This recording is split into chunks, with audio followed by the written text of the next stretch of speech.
Now let's see about the generations of mobile communication technologies. Generation refers to the change in the nature of service compatible to the transmission technology and new frequency bands. The mobile communication has become more popular in the last few years due to the fast reform from the first generation to the fifth generation in mobile technology. We generally call it as first G to 5G.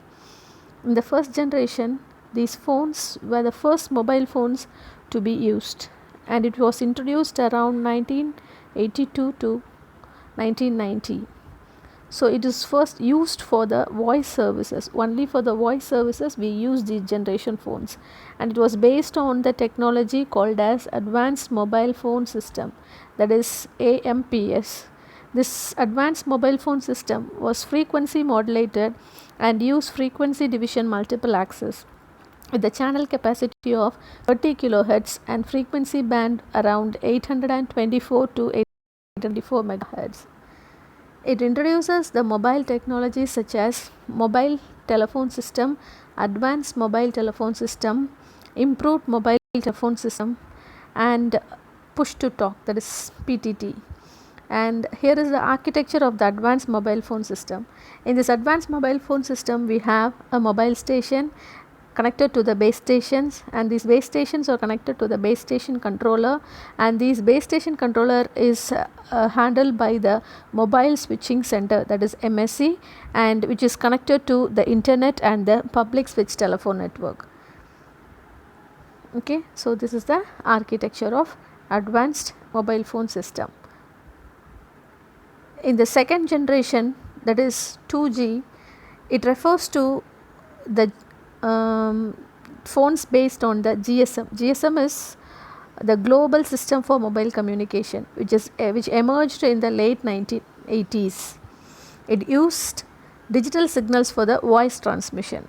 Okay, so the main focus of this technology was on digital signals and provides the services to deliver the text and the picture message at a very low speed in kilobits per second. So it uses the bandwidth of around 30 to 200 kilohertz. Example GPRS, CDMA and EDGE. And here is the architecture which is behind the GSM. So in the second G, that is 2G, second generations phones used this type of architecture. So this is the base station subsystem, then the next one is network switching subsystem, and another one is public networks. Okay. So the base station subsystem has the mobile station connected to the base transceiver station, that is BTS. This is the base station, generally we call it as base station or base transceiver station, that is BTS or BS, and these are connected to these base stations. Various base stations are connected to the base station controller, that is BSC, and we have the interfaces in between: interface, ABI's interface, A interface, and SS7, everything, or the interfaces connecting the various subsystems. Okay, so in the base station subsystem we have the mobile stations, base station, base transceiver station, which was connected to the base station controller, and this base station controller is connected to the mobile switching controller. In that we have, in this MSC, generally it is called as MSC, and this MSC we have HLR, VLR and AUC. HLR is nothing but home location register, and VLR is visitor location register, and this AUC is used for authentications. Okay, so all these comes under the network switching subsystem, and all these both these subsystems, that is base station subsystem and the network switching subsystem, is connected to the public networks. Okay, all the public networks, that is public switch telephone network or ISDN, PSDN, everything comes under this public network category. Okay, then the generation moves to the 3G. Okay, that is third generation. This 3G is based on GSM and was launched around 2000. The aim of this technology was to offer high speed data. Okay, the original technology was improved to allow the data up to 14 megabits per second and more using packet switching facilities. It uses the wideband wireless network in which the clarity is increased. So it also offers the data services, access to the television or video, new services like global roaming. Everything comes under this third generation. Okay, then it operates at the range of 2100 megahertz and has a bandwidth of around 15 to 20 megahertz, which uses a high speed internet service for and also for video chatting. This 3G mobile system was called as UMTS, that is Universal Mobile Telecommunication System. And here is the architecture of this UMTS. So this UMTS has a user equipment, that is UE, and UMTS terrestrial radio access network, that is Utron, and a core network, that is CN. Okay.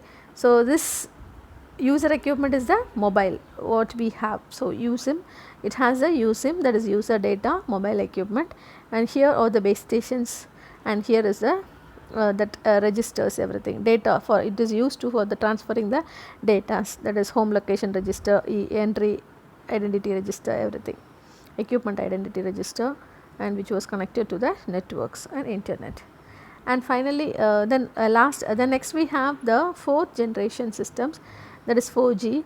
This 4G offers a downloading speed of around 100 megabits per second. This 4G provides the same feature as 3G and additional services like multimedia newspapers to watch the TV programs with more clarity and send the data much faster than the previous generations. And this long term evolution, that is LTE, was considered as 4G technology.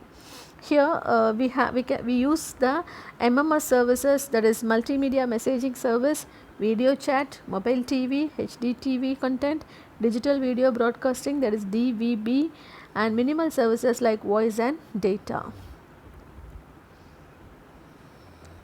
Then coming to the fifth generation, this 5G refers to the fifth generation, which was started from the late 2010s, and facilities that might be seen with technology includes far better levels of connectivity and coverage.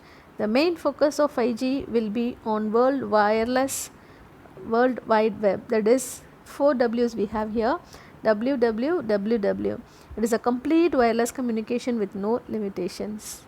With this we have completed the fifth generations. Thank you.